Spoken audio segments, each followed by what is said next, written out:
In today's video, I'll simply show you on how you can 3D print something from Tinkercad or export it for 3D printer. So the first thing that we want to do is to simply create the shape that you want to print or export to your 3D printer. In my case, I'll just add something of my shape right here to make things interesting. I'll merge them together to make sure that they're grouped together. And basically from there, you want to navigate through the export button, and then we have multiple options like the download button for your Autodesk Fusion, the Autodesk Forma, and below that we then have the 3D print.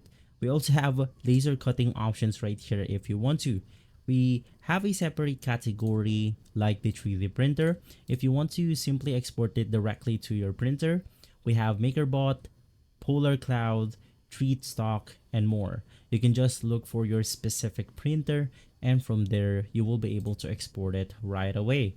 But if you want to export it as a file, you simply want to navigate through one of these file names or file extension right here. If this video has been helpful, leave a like, subscribe, and follow Guide to Everything for more videos like this. Thanks for watching.